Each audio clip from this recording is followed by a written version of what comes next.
Tao raman pud ta naara pud tay kahuyangan kapuyon usab kita pero dili man na babag kung ako magmaluyahon unsa na lang pud kaha ang uban sumaluya pud sila.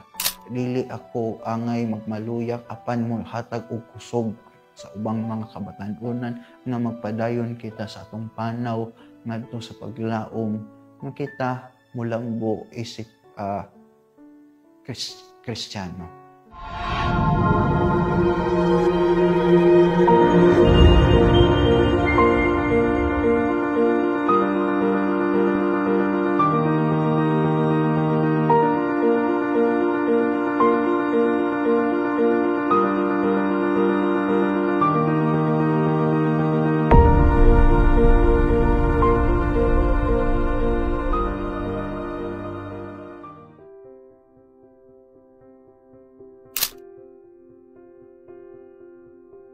Ako si Jomar from Cebu City, Kasamtangan. Nagpuyo karon sa parokya ni San Nicolas de Tolentino. Trabaho na ako sa simbahan isip usa ka server sa altar. Kaduha mo sa simbahan nga nag-alagad pud sa mga batan-on nga maghatag og katisismo.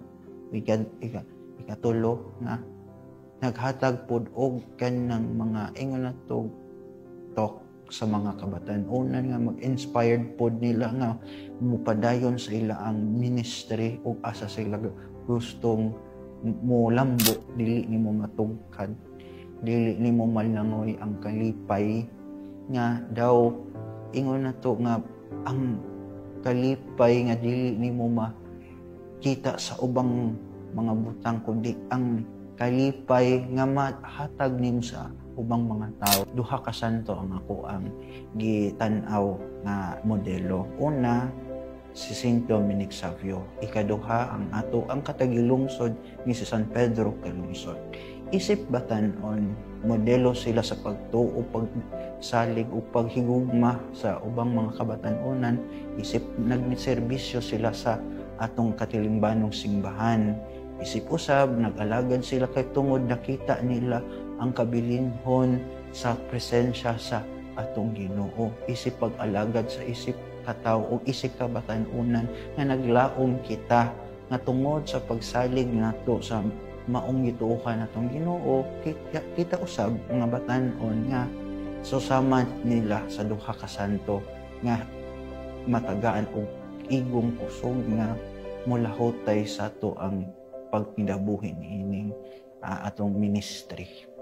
Tao raman pud ta naara pud tay kahuyangan kapuyon usab kita pero dili man na babag dili na sad babag para nako nga mo surrender dayon apan gihimo na kog kusog ng maong pagserbisyo kay mo may akong gitan-aw kay naglaom man sad ako nga modelo ako sa isip kabatan-unan karon nga kung ako magmaluyahon, makita nila ako magmaluyahon sa ilaang pananaw kung saan na lang po kaha ang uban, sumaluya po sila.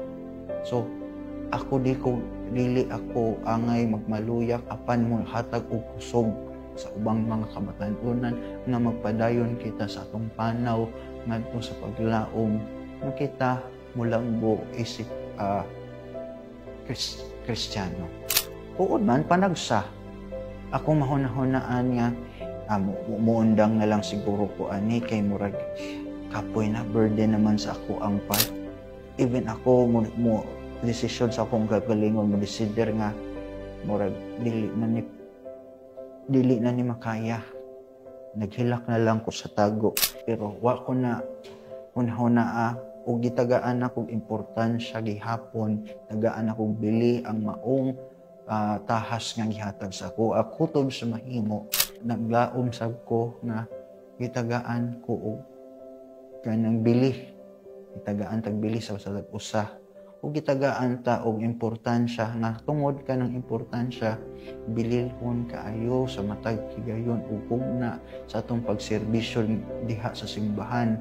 Kay kanang pagsalig nga gihatag kanato mga kabatan-onan dili na nato kawangon apan atong himuog i-treasure nato na ang maong pagsalig. Kay tungod sa pagsalig manggod nakita nato og natagaan nihatag tagpaglaom sa ubang mga kabatan-onan nga masaligon kita nga magpalambo sa ato ang kaugalingon nganha sa pagserbisyo sa simbahan.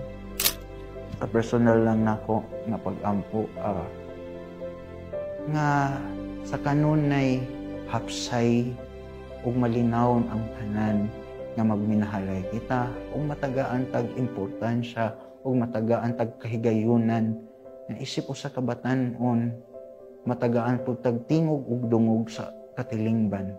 Kay karon nga panahona tuod man ang kani akong pag-ampo dili lang para sa akong kaugalingon kundi para lang sa tanan.